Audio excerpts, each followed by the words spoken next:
Hey, Max here, and I'm going to teach you one counterintuitive trick that gets your kid to turn off screens without arguing.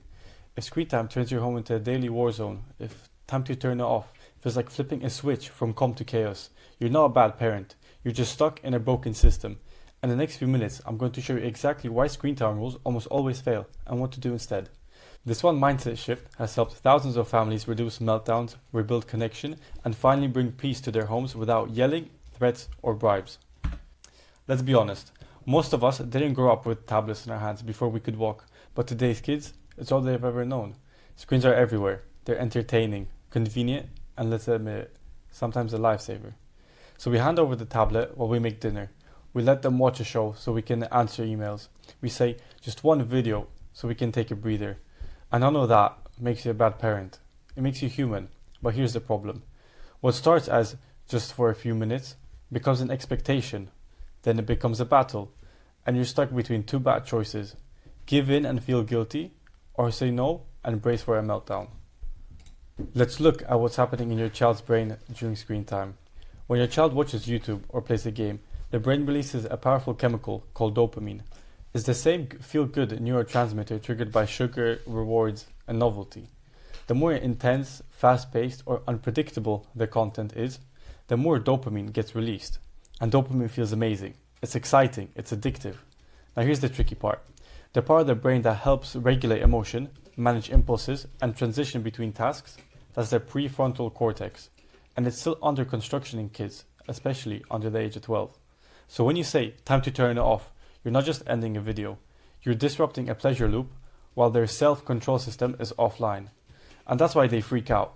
Not because they're spoiled, but because their brain literally doesn't know how to downshift. Here is where most screen time battles start. You've already stretched thin. Your kid's been on the iPad for a while. You say, you've had enough, time to turn it off. They whine and say, but I'm still watching. You snap. That's it. No screens for the rest of the week. Sound familiar? We've all seen it. It's reactive, it's emotional, and it never works long term. Why? Because kids don't respond well to unpredictable boundaries. Imagine if your boss walked in and said, no more lunch breaks for you, starting now. You'd feel angry, unheard, and powerless. That's how kids feel when screen time limits are dropped without warning or consistency. So what's the fix? It's not a new timer, not a stricter rule. It's a mindset shift from rules you set to agreements you co-create. It's called the shared screen time plan, and it works. Here's how. Step 1. Pick a calm moment. Not when everyone's emotional, try after dinner or on a Saturday morning. Step 2. Sit down together and ask 3 questions. When should screen time be okay?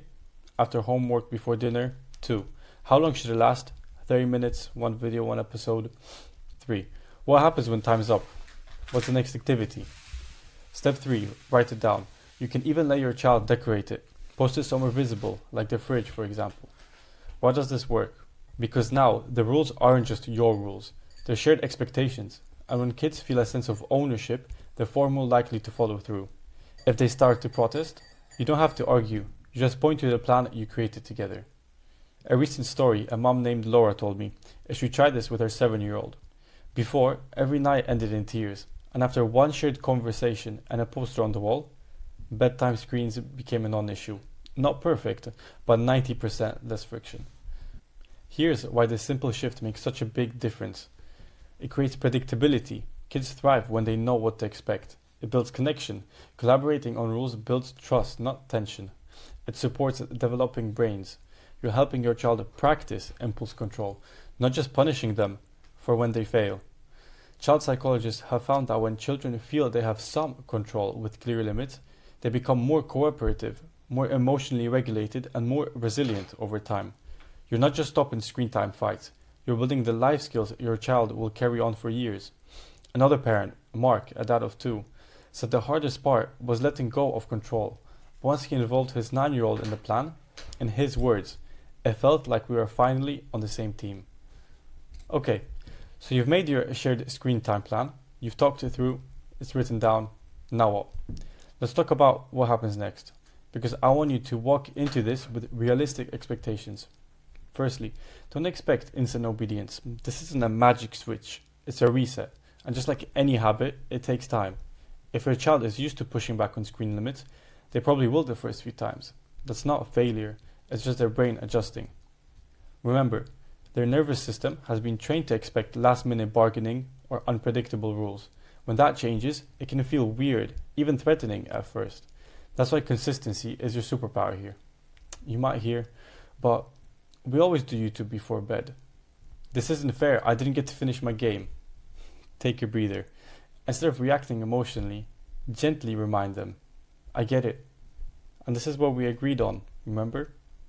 The key here is staying calm and anchored in the plan. Let the plan do the talking. That's what makes it so powerful. Another thing you can expect.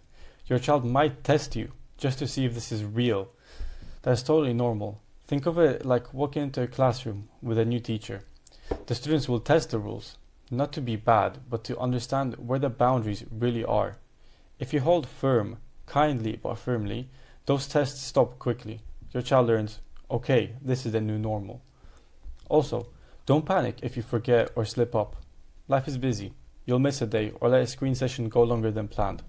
Instead of shaming yourself or starting over, just say, hey, I've noticed we skipped the plan yesterday. Let's try again today. That's what teaches your child emotional flexibility and helps them mirror your calm. And here's a bonus tip. If the plan needs adjusting, involve your child again. If something's not working, ask, hey, should we revisit the screen time plan to make it work better for both of us? This keeps them engaged and prevents power struggles from creeping back in. Here's what you can do today.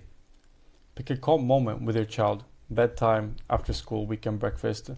Say, I want screen time to feel fair for both of us. Let's make a plan. Ask the 3 questions. When? How long? What happens next? Write it down together and post it. Stick with it for just 1 week and watch what happens. It doesn't have to be perfect, just consistent.